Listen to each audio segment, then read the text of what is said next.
l'approche du monde dans l'église. On va faire comme le monde. Amenons les mêmes habits, les mêmes habitudes, les mêmes comportements qu'on voit dans le monde, on amène dans l'église, mais on transforme ça là, on met Dieu devant. Hey, copions le monde. Le monde vit dans le péché de la fornication, de l'impudicité, le désordre. Emmenons l'impudicité dans l'église. L'essentiel que toi et moi, on est chrétiens, on prie, Dieu est avec nous, il va permettre qu'on va se marier, mais on est dans le péché. On vit dans le péché. On respire dans le péché. Soi-disant, lorsque le péché commence à rentrer et s'asseoir dans une église, Dieu disparaît de ce lieu. Il n'est pas. Pourquoi? Parce que l'église, ce n'est pas le bâtiment. L'église, c'est les hommes qui confessent Jésus-Christ et qui ont accepté Jésus-Christ comme sauveur et personnel dans leur vie. Ils deviennent l'épouse de Jésus-Christ, donc une épouse sainte. Jésus n'est pas venu épouser une épouse sale. Lorsqu'il a épousé une épouse dans le monde, il l'a amenée en Christ, il a lavé, il l'a sanctifié, il l'a purifié, il l'a justifié, il a donné son carnet. Ensuite, elle devient sainte. Et lorsqu'elle devient sainte, étant lui-même saint, il a épousé une épouse sainte. Renouvelée, transformée, révélée, convertie, et transformée et transfigurée à sa manière et à sa personnalité.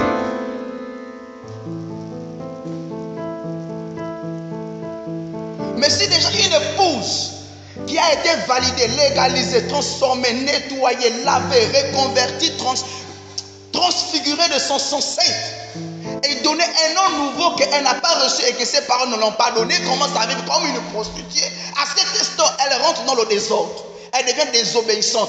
Elle fait une chose qu'on ne lui a pas recommandée, une chose qu'on ne lui a pas demandé, que Dieu ne lui a pas demandé de faire. Et c'est ce que Nadab et Abihu se sont permis de faire. Ils sont rentrés dans le désordre, de ce qu'on appelle le désordre. La désobéissance directe de Dieu devant sa face. Attention. Amen. Attention.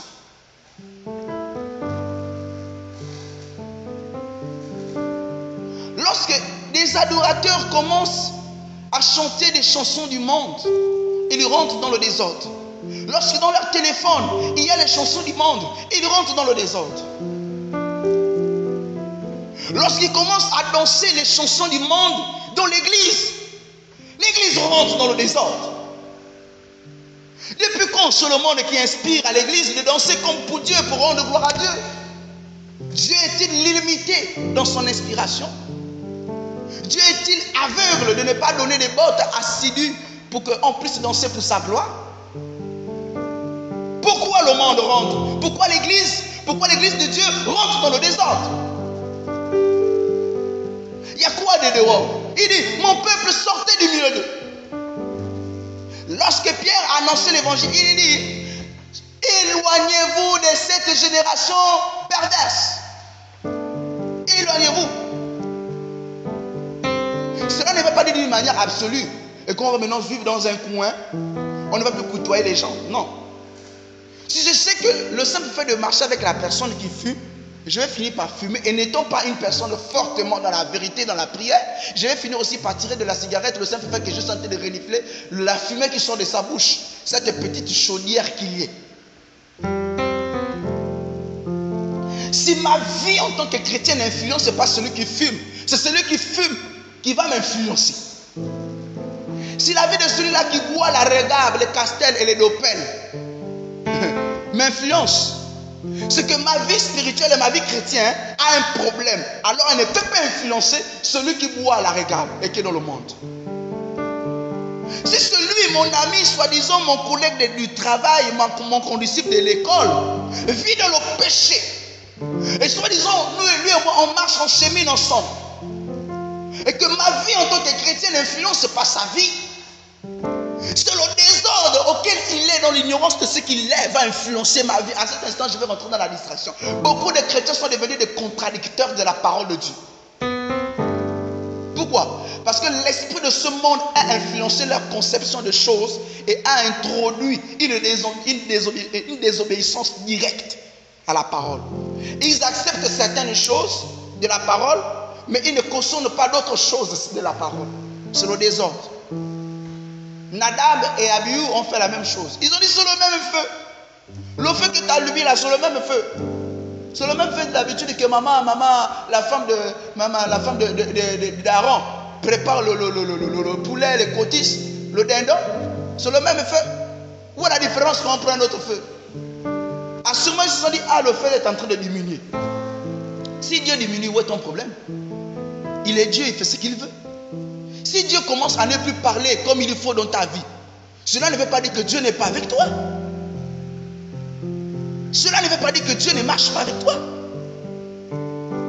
Dieu aussi est un homme qui a besoin de rester silencieux. Et est un Dieu qui a besoin d'être silencieux. Jésus-Christ était un homme qui se retirait des disciples pour aller prier. Il n'était pas tout le temps avec eux. Mais à cause parce que, oh, Dieu ne me parle plus, Dieu ne me parle plus, tu vas rentrer dans la distraction totale. Tu vas commencer maintenant à aller voir les frères. Frère, qu'est-ce que Dieu t'a dit? Quand tu as prié pour moi, révèle-moi. Frère, sœur, c'est ce que Dieu t'a dit. Et on va t'introduire des fausses prophéties, des fausses paroles de connaissance. Et tu vas dire, ah, voilà pourquoi Dieu est silencieux avec moi. Parce qu'il veut m'éprouver. Il veut que qui connaît ton intimité spirituelle plus que Dieu et toi. On peut t'apporter quelque chose pour avancer, mais on ne peut pas te bloquer. Lorsqu'une parole de connaissance fausse est libérée dans ta vie, c'est pour te ralentir. Mais lorsqu'une véritable révélation est adonnée à ta vie, c'est pour te propulser. Ce qui vient de Dieu ne nous limite pas, ne nous bloque pas, mais elle nous propulse. Amen. Donc c'est c'était cette exhortation que le Seigneur a voulu que nous puissions partager et que nous puissions prendre conscience de la situation qui est en ce moment. Rien qu'avec ce message, on peut comprendre ce qui se passe dans les églises, ce qui se passe dans la vie d'un frère, ce qui se passe dans la vie d'une soeur, entièrement. Le désordre. Sortons du désordre. Il n'y a rien à l'intérieur. Sortons du désordre.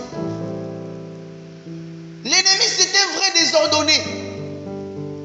Lorsque tu commences déjà à voir ta chambre désordonnée, ma soeur, mon frère, tu es dans le désordre. Ta vie ne peut pas être ordonnée et ta chambre est désordonnée. Ça n'a pas de sens. Donc tu ne peux pas suivre à la fois Dieu et à la fois le diable. Hey. C'est impossible. Amen. Tu ne peux pas écouter les chansons de Dieu et à la fois écouter les chansons du monde. Et quand tu viens maintenant chanter, on te voit maintenant dans le rythmique mondain.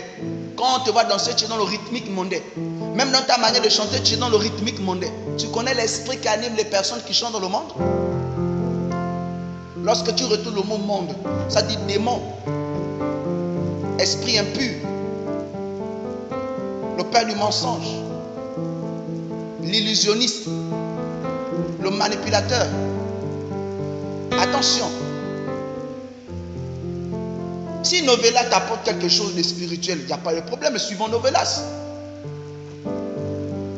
Amen. J'ai dit, si Novelas nous apporte quelque chose dans notre marche spirituelle, suivons Novelas, regardons Novelas. Amen.